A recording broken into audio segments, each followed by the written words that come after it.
comparing two dependent variables using SPSS. Okay, these are the table, the parametric test and the non-parametric test to compare two variables. Okay, please remember that the t-test is only for parametric test. Okay, so these are the assumptions to run the t-test. First, we need to check the measurement scale. We need to ensure that the data is ratio or interval. Okay, and then we need to run the normality test. If it is normal, and then we can proceed to parametric test.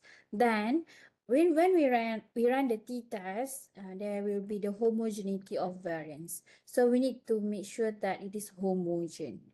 Okay. So these are the step by step to run the paired sample t-test. Okay. And this first need to state the hypothesis, run the t-test. Okay. You can refer to this link. Okay. And I will show later. Okay, then interpret the results. This is, you need to fill in the t value here and the p value here.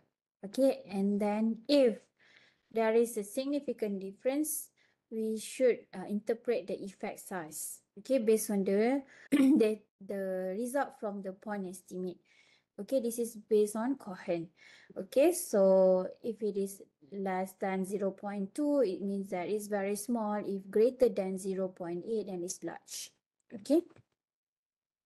And then for the Wilcoxon SIM, okay, however, for the non-parametric test, we are not comparing means. Okay.